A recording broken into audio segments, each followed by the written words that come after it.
अकाल मृत्यु क्यों होती है? अकाल मृत्यु के बाद आत्मा का क्या होता है? मृत्यु के कितने दिन बाद जन्म मिलता है? अकाल मृत्यु से बचने का मंत्र क्या है? इन सभी प्रश्नों के उत्तर आज के इस वीडियो में जानने वाले हैं, तो बने रहिए हमारे साथ। दोस्तों, इस धरती पर जिस प्राणी ने जन्म लिया है उसकी मौत निश्चित है। यह ऐसा कड़वा सच है जिसे बदला नहीं जा सकता। हम सभी जानते हैं कि पृथ्वी लोक में प्राणियों की संख्या इतनी है कि हर दिन किसी न किसी की मृत्यु होती रहती है। अब जाहिर से बात है कि हर मनुष्य को मोक्ष प्राप्त नहीं होता। इनमें से कुछ ऐसे भी होते हैं जिनकी आत्मा सदियों तक पृथ्वी लोक में ही रह जाती है। इसका कारण है उनकी अकाल मृत्यु हो जाती है। आपने कई बार देखा होगा कि आए दिन लोग सड़क दुर्घटना या फिर किसी आपदा का शिकार हो जाते हैं और अपनी जान गंवा बैठते हैं।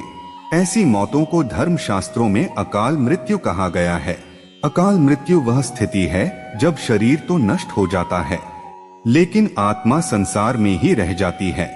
गरुड़ पुराण के 7 अध्याय में लिखा गया है कि अगर कोई प्राणी भूख से तड़प कर मर जाता है या किसी हिंसा जानवर के कारण मृत्यु हो जाती है या फिर जहरीला पदार्थ का सेवन करने से या फिर पानी में डूबने से अगर किसी मनुष्य की मौत हो जाती है तो ऐसे मनुष्य को अकाल मृत्यु के श्रेणी में रखा जाता है।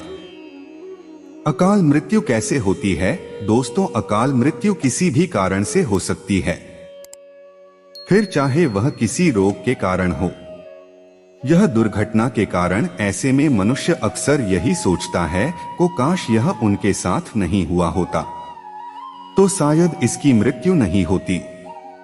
गरुड़ पुराण में विष्णु जी के वाहन गरुड़ राज ने श्री हरि से यह प्रश्न पूछा था कि जब वेदों में मनुष्य की उम्र 100 साल निश्चित की गई है, परंतु हर इंसान की मृत्यु तभी होती है जब उसके पास धर्म कार्यों के लिए शक्ति नहीं होती है या फिर उसका शरीर उसे धर्म कार्य करने की इजाजत नहीं देता। इसके अलावा जब कोई इंसान अपनी इच्छा से धर्म कार्यों को त्याग देता है तो पृथ्वी पर उसके जीवन की अवधि कम होती जाती है। देखा जाए तो हर इंसान का कर्म होता है, उसका धर्म होता है। ऐसे में इंसान की मृत्यु तब होती है जब उसके पास अपने इन कर्मों को निभाने की शक्ति, यह इच्छा नहीं होती। इंसान की उम्र भले ही 100 साल हो लेकिन अपने कर्मों के जरिए वह अपनी उम्र को खुद ही नष्ट करता चला जाता है। वेदों का ज्ञान न होने से मनुष्य जान नहीं पाता कि वह कब कुकर्म करता जाता है। अकाल मृत्यु के बाद आत्मा का क्या होता है? गरुड़ पुराणे आगे विष्णु जी यह भी कहते हैं कि मनुष्य के जीवन के 7 चक्र निश्चित है।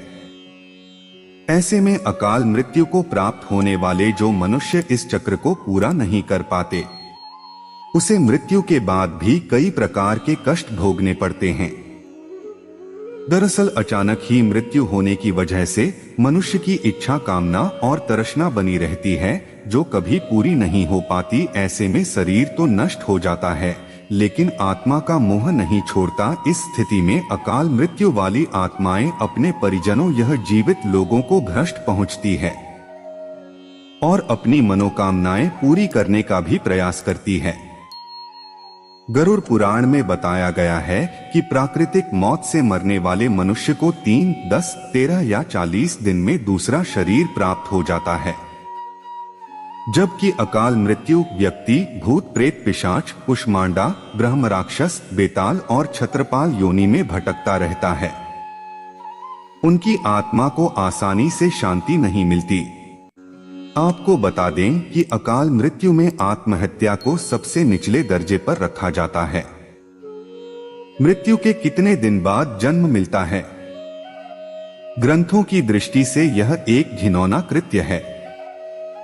भगवान विष्णु जी ने गरुड़ पुराण में इसे ईश्वर का निरादर और अपमान कहा है। वह कहते हैं कि आत्महत्या करने वाले मनुष्य की आत्मा पृथ्वी लोक पर तब तक भटकती रहती है जब तक कि वह प्रकृति द्वारा निर्धारित अपने जीवन चक्र को पूरा नहीं कर लेती। ऐसी आत्मा को ना तो नरक लोक में जगह मिलती है और ना ही स्वर्ग लोक में। ऐसी आत्मा को मरने के बाद भी सबसे कष्टदायी स्थिति से गुजरना पड़ता है। यह आत्माएं अपनी तमाम इच्छाओं की पूर्ति के लिए अंधकार में तब तक भटकती रहती हैं जब तक कि उनका जीवन चक्र पूरा नहीं हो जाता। आत्महत्या करने वाली आत्माओं कास्ट को तो नहीं कम किया जा सकता, लेकिन गरुड़ पुराण में अकाल मृत्यु को प्राप्त मनुष्य की आत्मा की शांति के कई मार्ग बताए गए हैं। अकाल मृत्यु से बचने के लिए मंत्र।